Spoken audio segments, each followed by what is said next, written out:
everybody, welcome back to another video. Now today I'm going to be talking about one of the most interesting things in my opinion that happened in history. Not the most interesting, but one of the most, which is the dancing plague of 1518. So, this whole dancing plague of 1518 started in Strasbourg, aka modern day France. I'm just going to refer to it as France because that's what it is. So obviously it started in 1518, and it lasted from July to September. Now during this, there was an estimation of 50 to 400 deaths, which, I'm not really satisfied with that answer. That's a 350 different people, range, 50 to 400. I also saw a couple sources saying it might be more than 400, but I don't really know. Most of the sources just said 50 to 400.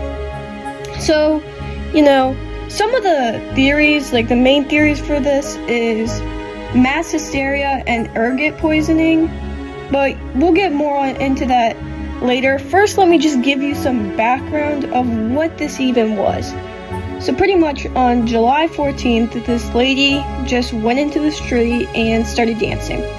There wasn't any music. There wasn't really a reason for her to be doing this. Well, here's the thing. Over a span of a few days, 30 other people started dancing in the street. And it was a wide range of people doing it. It was men, women, teenagers, just a bunch of people for no explanation, just dancing in the street. So, yeah, obviously a lot of more people started dancing, and then people started dying, literally dying because of either heart attacks from the dancing or just, they weren't eating properly or hydrating properly during this either, so they were just straight up dying in the middle of the street due to dancing, which is absolutely nuts. So after a while, their dancing started looking more like spasms. And another weird thing is, for the most part, other than a couple of random crying noises every now and then, the expressions on the people's faces, were just completely emotionless.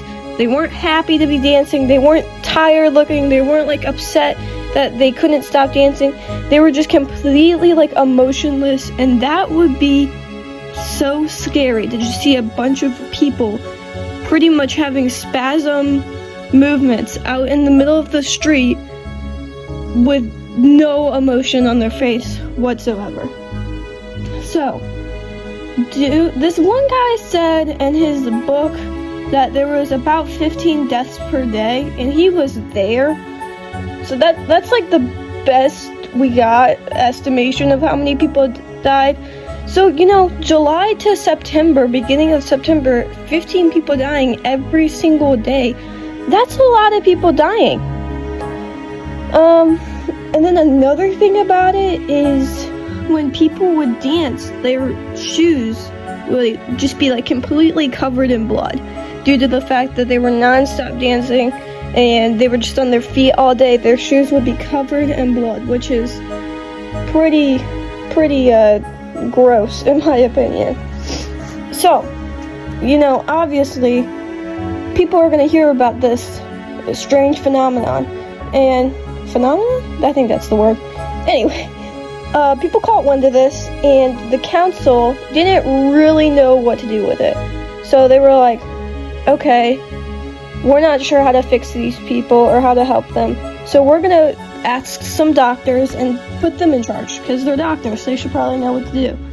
So the doctors' best advice was to tell the people to dance themselves free of it, and that's actually what they said, dance themselves free of it. So they were like, okay, well, we need to give these people something to dance to. So then they ended up hiring musicians to perform on the side of the streets, which ended up backfiring on them because it seemed like it was only causing more people to start dancing. Then the council was like, okay, well that obviously didn't work. so we're gonna start banning public dancing. Which, when you already have that amount of people dancing out in the middle of the street that are dancing themselves to death, they don't really care if the council is like, hey, stop dancing. That's not gonna work. So then the council was like, okay, well, we tried giving them music, only made it worse. We tried banning them from dancing, didn't really do anything, so let's just get rid of the music and maybe they'll stop. Well, that didn't work. So then they tried something else. Everybody kind of thought at this point their best guess was like, okay, well, obviously it's a demon possessing them. No way all these people would just be out here dancing for no reason. It's gotta be a demon. So because of that, they decided to go to the shrine of I might be mispronouncing this, Saint Vitus, which is believed to punish sinners by compelling them to dance uncontrollably. So it was a good like guess why they would think that. And then they were forced to wear red shoes with holy water like spritzed on top of them. And they were also forced to hold small crosses in their hands. And it seemed like after doing all that, it was starting to die down. And around early September, people didn't necessarily stop dancing, but people stopped joining the dancing. So there was no more people to continue on. So once these people collapsed or died, it was done. Now, like I said, we're going to talk about the theories of why people think this is happening. Now, some people still believe that it was demonic possession and demons were pretty much forcing these people to dance out in the street. And I'm going to give my opinion on which one I think is right. That sounds possible. Like, out of all the theories, that makes the most, like, okay, yeah, I guess so. But there's not, like, enough proof of that. Like, you can't really prove demonic possession from 500 years ago and just go along and believing it when there's so little documentation to prove that it was demonic possession. So then, people are like, okay, well let's keep looking around for why people were dancing like this. So one of the main theories is ergot poisoning, or I think it's pronounced ergot poisoning, which essentially causes an LSD effect on your body. It can grow on some grains, and those grains are often like used to make bread. And it also, it causes an LSD effect on your body. So that's if you're familiar with that, that could be the case. And if you recognize the name ergot or ergot, you're like, I don't remember why I know the name of that fungus, but I just do. It was the same exact fungus that was said to be involved with the Salem witch trials and that type of stuff, which I am planning on making a video on Salem witch trials in October. So if you're interested in that, come back to my channel in October, and who knows, I might have a video up on that.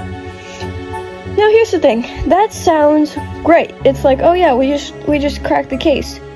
But the chances of that many people having ergot poisoning or ergot poisoning is slim to none. That's so many people getting sick with this and it continuing from July to September. Like, if you look at it and you study it, it's almost impossible. It's not completely impossible, but it's super, super unlikely. Now, next we have it's called stress-induced mass hysteria, which the name they used was psychogenic movement disorder. And that is possible, but kind of along with the demonic possession, there's not enough evidence. And with that, I know it's hysteria, and I know that people can't really control it, but to me, it just seems like you would stop after a while. Like, you wouldn't go all the way till death. Like, there's gotta be something else affecting that, because that's gotta be an extremely painful way to go. Like, dance yourself to death and, like, completely ruin your body over a span of, like, a week, just non-stop dancing, like, night and day, and not treating your body to, you know, not giving yourself enough to drink or enough to eat. I don't know, I feel like eventually after a while, it would just be instincts to kick in and be like, hey, we need to quit doing this. So I don't know, maybe it makes sense because you can't really disprove it, but it's also kind of hard to prove it at the same time. Which, here's another weird thing I found. I actually wasn't even trying to find this, but in the process of learning things about this, there is a confirmed 7 other cases of non-stop dancing plagues that were reported in medieval Europe. Now, 7, that's not a ton, but for non-stop dancing plagues reported in medieval Europe, that's pretty specific, and that's a lot of times for that to happen. Like, I think that's nuts. So maybe it was demons, maybe it was ergot, or maybe it was hysteria. Like, I don't know. All of the theories, they seem like, okay, yeah, I guess it could be that, but it also could be like, it also couldn't be that. So none of the theories are really too proving, but also not disproving, if that makes any sense at all. Anyway, guys, yeah, I hope you enjoyed this video. Kind of a new style video for me. I know I kind of just yapped, but, you know, maybe you learned a couple things, which would be cool, I guess. Anyway, I hope you have a great day, and yeah, see you in the next one.